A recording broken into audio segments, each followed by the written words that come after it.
Los seres humanos hemos visto cosas que se creían imposibles, pero hay algo que nadie en toda la historia de la humanidad ha logrado: ver cómo nacen las anguilas en la naturaleza. Es uno de los misterios más hermosos que existen, porque desde Aristóteles, Sigmund Freud, yo ayer cuando lo descubrí y ahora tú, todos sentimos lo mismo cuando nos enteramos. No necesito dormir. Necesito respuesta. Antes de empezar, tengo que decir algo que les va a romper el corazón igual que a mí. Las anguilas eléctricas no son anguilas. No están ni cerca de pertenecer a la familia de las anguilas. Son un animal completamente distinto. Cuando descubrí esto, me sentí como si un argentino le dijeran que Messi es español. Pero por una parte sí, me puse triste, pero no hay nada que ame más que enseñarles un animal que es un duro y que está infravaloradísimo. Papi, el nombre científico de la anguila eléctrica es Electrophorus electrico, que suena feo, Azores. Suena como el hechizo que tiraría Voldemort para encender su micrófono de princesa. Puedes pensar que el nombre no me gusta porque soy cubano y obviamente todo lo que sea electricidad me incomoda, pero es que de verdad no es una anguila, loco. Tú chequéate el nombre de la protagonista de este video. Anguila.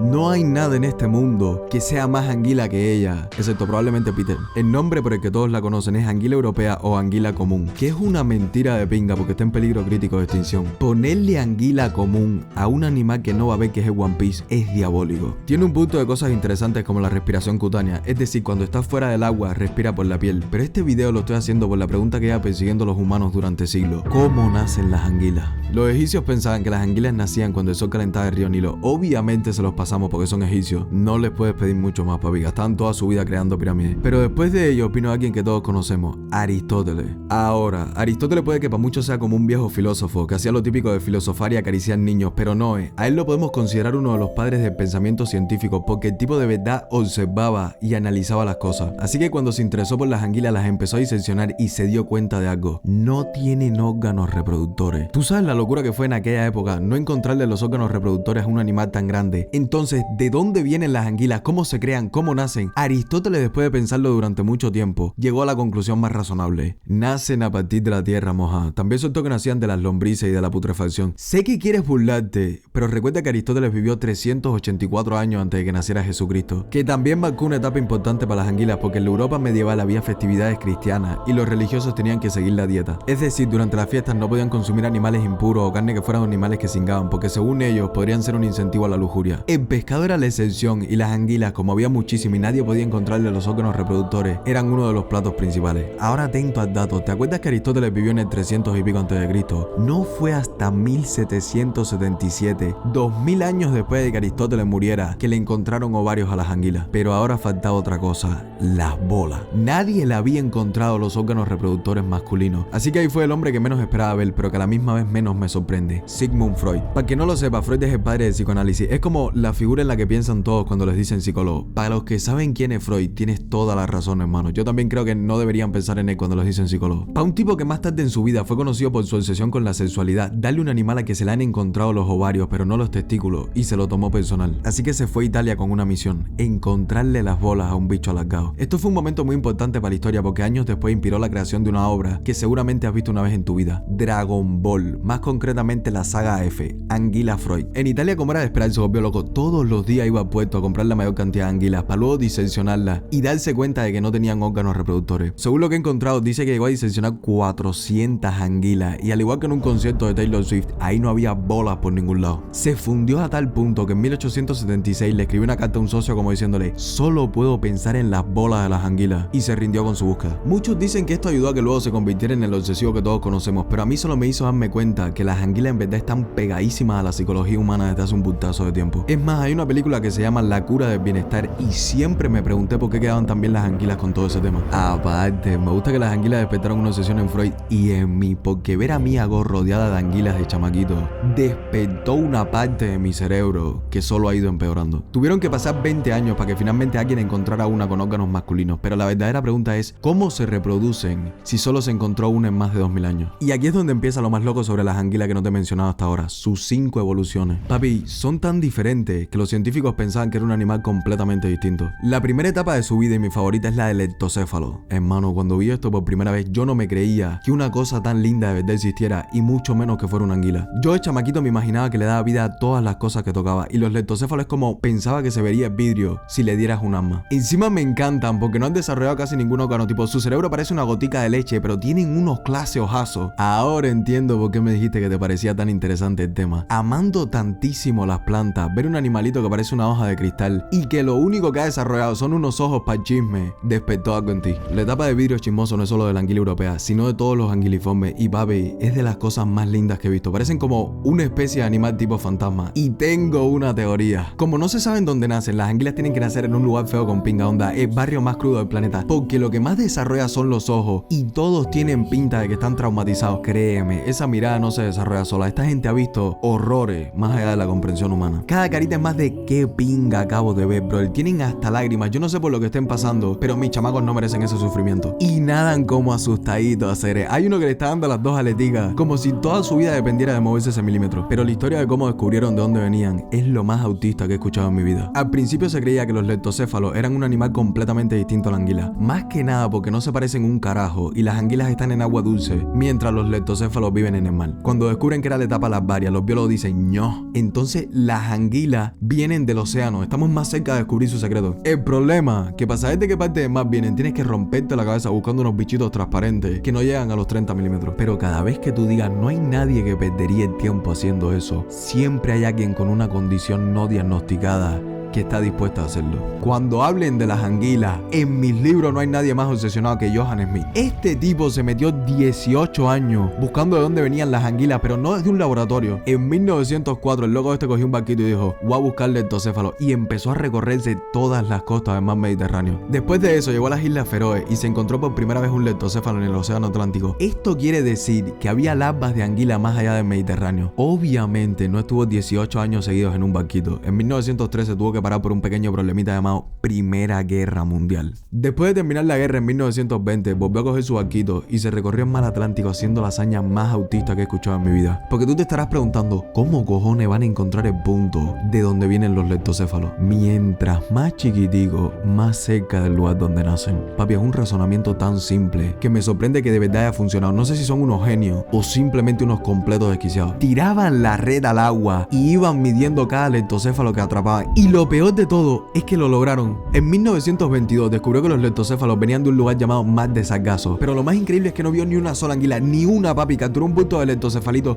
pero ni una sola anguila adulta, nada. Ni viva, ni muerta, ni flotando, ni hundida. Era como si nacieran del propio mar. Y agárrate el pecho, porque si hasta ahora todo era full misterioso, esto solo se pone mejor. El Mar de Sargasso no tiene ese nombre porque suena bonito, sino porque está lleno de sargazo, que es el alga esa que si te toca mientras estás nadando, tienes la sensación más incómoda que sentirás en el mar. Si ignoramos la de ver a la pareja, que obviamente están cingando, pero ellos se creen que son súper discretos. Mami, no hay tanto oleaje para que tú estés dando esos brincos encima de tu geo. Por culpa de esa saga es más difícil ver anguila. Bueno, por eso y porque aquello parece Medellín, está lleno de plástico por todos lados. Así que hoy en día es incluso más complicado verlas. Ay, se me olvidaba, el Mar de Sargasso es el único mar del mundo que no tiene costa, pero lo más loco de todo es que adivina dónde está. En el Triángulo de las Bermudas. Luego, llevaba tanto tiempo sin escuchar ese nombre que es como estar hablando de una ex. Y al igual que tu ex, el Mar de Sargasso está lleno de leptocéfalos, pero se llaman anguilas europeas por una razón. Los loquitos estos van flotando desde ahí hasta las costas de Europa, que son unos 6.500 kilómetros. Pueden tardar varios meses o incluso años, todo depende de cómo sean las corrientes. Se cree que hacen esto porque antes los continentes estaban más unidos y la ruta era más corta. Una vez que están llegando a las costas, se prepara y hacen la primera metamorfosis. De leptocéfalo pasan a Glass-Hill. Para nosotros, angula. Si eres español, sabes que las angulas son un plato carísimo y por lo tanto muchas no van a llegar al río porque los pescadores están esperándolas en la costa. Yo no sabía que era un negocio tan grande, papi. Hay un video de un tipo pagando 7.000 euros por un kilo. Un kilo es todo lo que consiguieron los pescadores el día anterior. Por ejemplo, este señor solo pescó 90 gramos. Lo que hacen es que meten lo de todos en una caja, la subastan y ya luego del total se lo reparten. Por ejemplo, al señor le tocó 600 euros. Es una pesca que está regulada por el gobierno y como te cojan haciendo alguna locura, te van a meter una clase multa, hermano. Obviamente, el precio cada año aumenta porque cada vez hay menos y hablamos de un animal en peligro crítico de extinción. Pero es que estos son los pescadores que están regulados. Más adelante te voy a hablar del contrabando porque recuerda que tú aún ni sabes cómo se reproducen las anguilas o por qué están en peligro crítico y es una locura. Pero en caso de que logren pasar la costa, son unas loquitas porque hacen de todo para llegar al agua dulce. Las he visto escalar, hermano. Parecen gusanitos blancos subiendo una piedra. Por esto me encanta hacer videos de animales de los que no se habla mucho, porque tú pensarías que son lombrices, gusanos, y en vez de es un bicho que viene desde casa de la pinga, que acaba de hacer una metamorfosis, porque hasta hace unos días era un trozo de vidrio traumado. Papá, qué hermoso es cuando el conocimiento te hace más lo que antes te parecía insignificante. Seguiré escalando y haciendo de todo para llegar a donde quiere, pero según avance, cada vez estará en un agua más dulce y empezará a volverse más oscura. Científicamente dicen que esto es otra etapa llamada elvers o angulones. La gente dice que simplemente es una angula pigmentada. Igual la captura y la venden, pero sí es cierto que valen menos. De todas formas, esta etapa es solo de transición para la fase más larga de su vida, la anguila amarilla. No se mide por el tiempo, sino por tamaño. Cuando una anguila pigmentada ya termina de teñirse por completo y llega a los 13 centímetros, se empieza a llamar anguila amarilla. Yo jamás les voy a mentir, hermano, lo mío se quedó en leptocéfalo. Es el que tiene la lagrimita, porque encima soy precoz. En la etapa amarilla es full carnívora, come todo lo que se encuentre, sea pececito, gusano, insecto, molusco, hasta ponerse más grande. Y tú dirás, ¿cuánto tiempo pasa hasta la siguiente etapa, que es la última? Y este es el mayor problema. No hay como una edad exacta desde que se vuelve anguila amarilla hasta la última etapa. Depende de la zona en la que esté y un bulto de cosas más. Normalmente se dice que va desde los 5 a los 25, pero hay casos donde pueden tardar 50 años. Y en National Geographic te ponen que viven 85 años, que es el récord de vida que tuvo uno en un acuario. Pero ¿quieres saber lo peor? Que estoy segurísimo que en esos 85 años no desarrolló los órganos sexuales, porque ahora ya tienes todo el contexto y la historia. Llegó el momento de revelarte el secreto. La anguila europea es catádroma, es decir, vive en agua dulce pero se reproduce en el mar. Entonces, estando aún en agua dulce, empieza el proceso de silvering o plateamiento, que es la evolución a la etapa final. Es un proceso largo con pinga que empieza en el río, pero que sí incluso se ha metido bien profundo en el océano. Y es gracias a esa última transformación que puede hacer la migración para llegar a más desacaso. ¿Te acuerdas que el leptocéfalo tenía los ojos como asustado y la María se ve chilindrina y feliz? Tengo la teoría de que para poder transformarse en plateada, que es la última etapa, empieza a desbloquear todos los recuerdos de cuando era leptocéfalo y le empiezan a salir de nuevo los traumas, porque se le vuelven a poner los ojos como si hubiera visto como volvían queso suizo a su familia. Durante la migración no comerá, así que su sistema digestivo se atrofia y se vuelve mucho más chiquitico. Entonces, en ese espacio que en la anguila amarilla ocupaba el sistema digestivo, ahora la plateada empieza a desarrollar sus órganos reproductores. Poético lo de pasar hambre con tal de cingar, es un romántico. Pero con esto resolvemos uno de los mayores misterios de la humanidad. Las anguilas sí tienen órganos reproductores, pero son tan pequeños que son casi invisibles. Solo se ven cuando en la última etapa renuncia a su sistema digestivo y toda la energía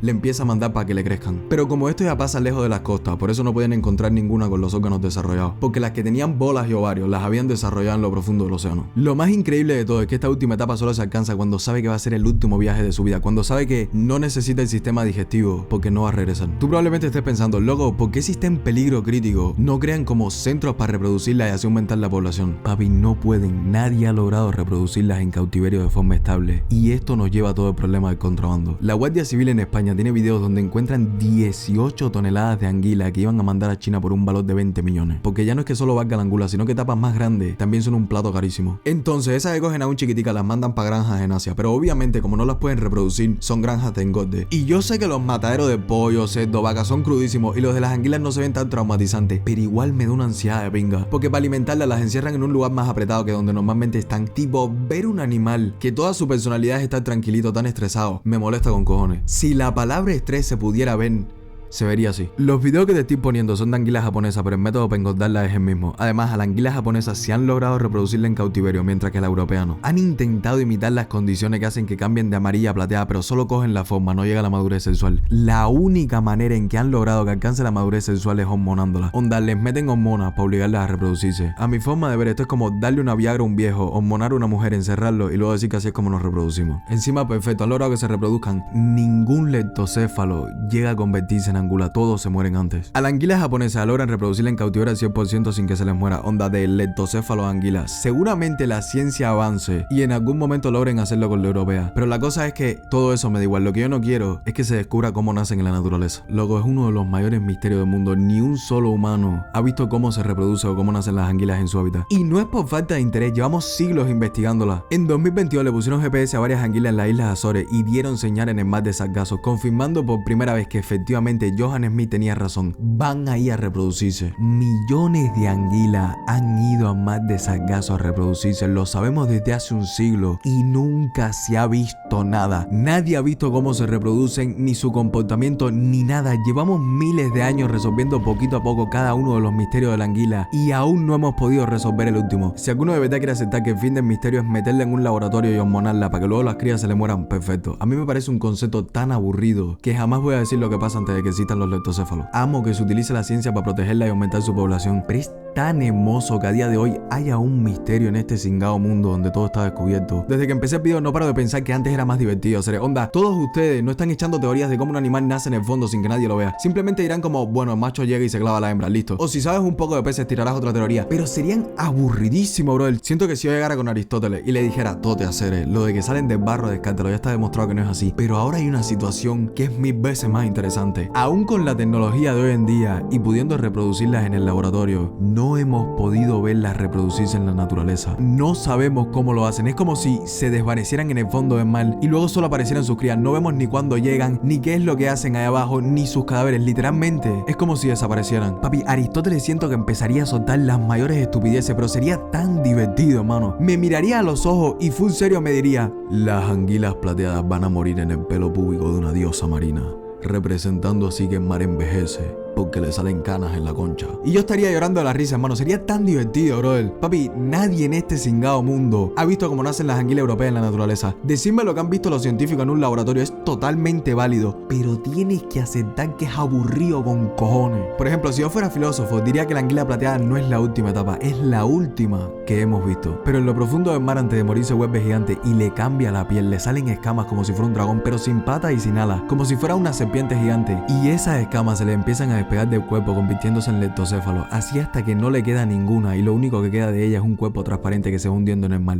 Por eso es que nunca nadie las ha visto. Este es el único video que he hecho hasta ahora donde los comentarios pueden ser como una reunión de filósofos antiguos y que cada uno ponga la mayor fumada que se le ocurra y que nosotros te leamos y digamos qué nos parece tu teoría. La idea del video fue 100% de Ana. Fue ella la que me dijo que ustedes amarían un video contándole los misterios de las anguilas, así que denle las gracias. Pero estoy seguro que leer las teorías que ustedes mismos escriban sobre cómo nacen las anguilas como si fueran filósofos o poetas es lo que más feliz la va a hacer. Y además yo me voy a gozar cada una de las teorías que pongan. La que más me gusta la voy a fijar en el primer comentario. Eso es todo, papi, los quiero con cojones. Y gracias, Ana, porque sin ti este video nunca habría salido.